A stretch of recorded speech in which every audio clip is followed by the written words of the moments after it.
بسم اللہ الرحمن الرحیم۔ جو لوگ اللہ والوں کی صحبت میں بیٹھتے ہوں وہ کبھی بھی مشکلات یا بدقسمتی کا شکار نہیں ہو سکتے۔ اپنے محبوب کی بات کو سنو۔ جب تم اپنے محبوب کی اطاعت میں کامل ہو جاؤ تو تم اپنی ذات کو اس دنیا کے جھمیلوں سے آزاد کر پاؤ گے۔ اپنی ظاہری آنکھوں کو بند کر کے دل کی آنکھ سے دیکھنا شروع کرو۔ اپنے کمروں میں تنہائی کے ساتھ گزارا گیا تھوڑا سا وقت ان تمام معاملات سے بہتر ہے جو تم اس زندگی کی دوڑ میں حاصل کر پاؤ۔ جب کوئی شخص تمہارے لیے تحائف کو گن رہا ہو تو ایسے وقت میں ان تحائف کو یا اپنے ہاتھوں کو مت دیکھو، بلکہ اس بات پر توجہ دو کہ یہ تحائف دینے والا کون ہے۔ اپنی کوششوں کو جاری رکھو اور تمہاری ذات میں پوشیدہ خوشیاں آخر کار باہر آنے لگیں گی۔ تمہارے پاس علم و عقل کا خزانہ موجود ہے، پھر بھی تم چھوٹی چھوٹی مشکلات کا حل تلاش کرنے دوسروں کے پاس جاتے ہو۔ جسم کیا ہے؟ صبر اور برداشت۔ محبت کیا ہے؟ شکر گزاری۔ ہمارے سینوں میں کیا دفن ہے؟ خشکی اور قہقہ۔ اس کے علاوہ کیا؟ ہمدردی اور خلوص۔ جو تمہیں غلط لگے وہ کسی اور کے لیے صحیح بھی ہو سکتا ہے، جو شاید تمہارے لیے زہر ہے وہ کسی اور کے لیے شہد کی مانند بھی ہو سکتی ہے۔ میں نے ایوب علیہ السلام کو ایک باپ کی مانند ہمدردی کے جذبات سے نوازا۔ ایسے جسم میں موجود کیڑوں کو کوئی نقصان نہیں پہنچایا جاتا۔ اگر تم میرے غم میں شریک ہو تو مجھے غم زدہ ہونے کی کیا ضرورت ہے؟ اے لوگو، اگر تم عبادات کی ظاہری طور پر ادائیگی سے آگے بڑھ کر اپنے خالق سے تعلق بنا لو جو کہ تمام خوبیوں کا سرچشمہ ہے تو تم لوگ اس دنیا میں رہتے ہوئے ہی جنت کے مزے لوٹنا شروع کر دو گے اور اپنی زندگی میں چار سو آسانیاں ہی پاؤ گے۔ اگر حقیقی عشق کی تلاش ہے تو وہ صرف خدائے بزرگ و برتر کی ذات پاک سے کیا جانے والا لافانی عشق ہے۔ زوال پذیر ہونے والے حسن کے ساتھ محبت ہمیشہ عارضی ہوتی ہے۔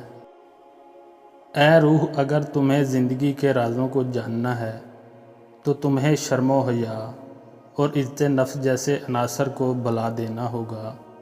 تم اللہ سبحانہ و تعالیٰ کے چاہنے والے ہو، پھر بھی تمہیں اس بات کی پرواہ ہے کہ لوگ کیا کہیں گے۔ اگر میں نے خود کو تم سے الگ کیا تو میں پھول کی بجائے کانٹے کی مانند ہو جاؤں گا۔ جب فطرت کے دروازے کھلے ہوں تو خود کو قید کیوں رکھنا؟ ایک گناہ گار شخص روٹی کھاتا ہے اور یہ روٹی اس کے اندر زہر، حسد اور بری خواہشات کو پیدا کر دیتی ہے۔ یہی روٹی ایک نیک اور باعمل شخص بھی کھاتے ہیں، لیکن یہ اس کے لیے اللہ سبحانہ و تعالیٰ کا خوف اور علم حاصل کرنے کے ذرائع پیدا کر دیتی ہے۔ ایک حقیقی شخص ہمیشہ اپنے پرانے جوتے اور جیکٹ کو دیکھتا رہتا ہے۔ روزانہ کی بنیاد پر وہ الماری کھول کر اپنے گھسے پھٹے جوتے اور کوٹ کو دیکھتا ہے۔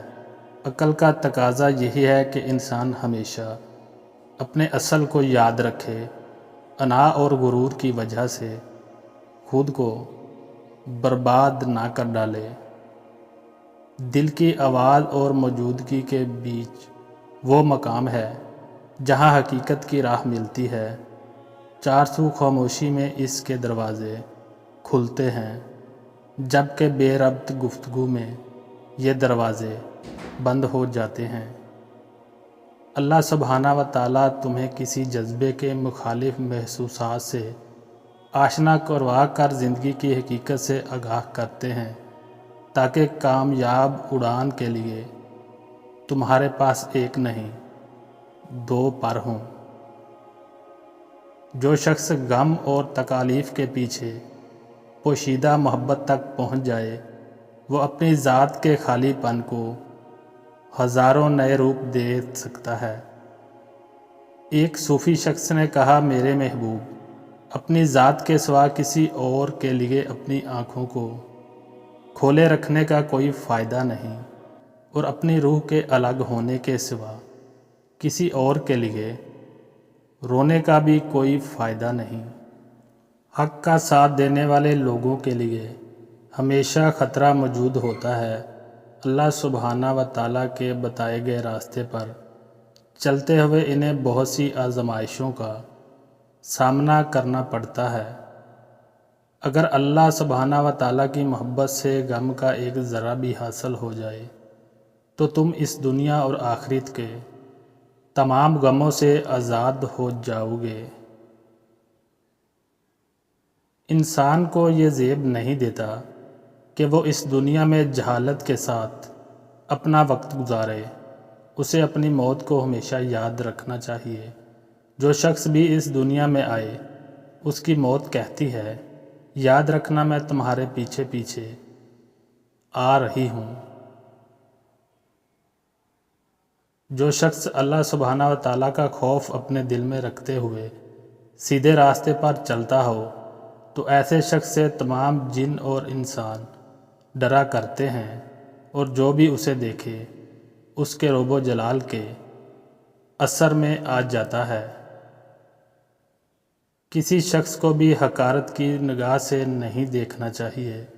بعض اوقات ایک بڑا گناہ گار اتنے خلوص اور سچے دل کے ساتھ توبہ کرتا ہے کہ تمام برے کاموں پر اس کی یہ توبہ بھاری پڑتی ہے، اور نتیجے میں ہمیں پتہ بھی نہیں چل پاتا اور وہ کہاں سے کہاں جا پہنچتا ہے۔ اگر ایک شخص کسی برے انسان سے مل کر خوش ہو، یا ایک ایسا برا انسان جو کہ اپنی برائیوں کو ترک کرنا نہ چاہتا ہو وہ اس شخص سے مل کر خوش ہو، تو جان لو کہ ان دونوں کے مابین برائی کا کوئی نہ کوئی ایسا عنصر موجود ہے جو کہ دونوں میں عام ہے، اور اس عنصر کی وجہ یہ دونوں لوگ خوش ہیں۔ جو شخص اللہ سبحانہ و تعالیٰ کی یاد میں سکون اور آرام پانے لگے اس کے لیے خزاں کا موسم بھی بہار جیسا ہوتا ہے۔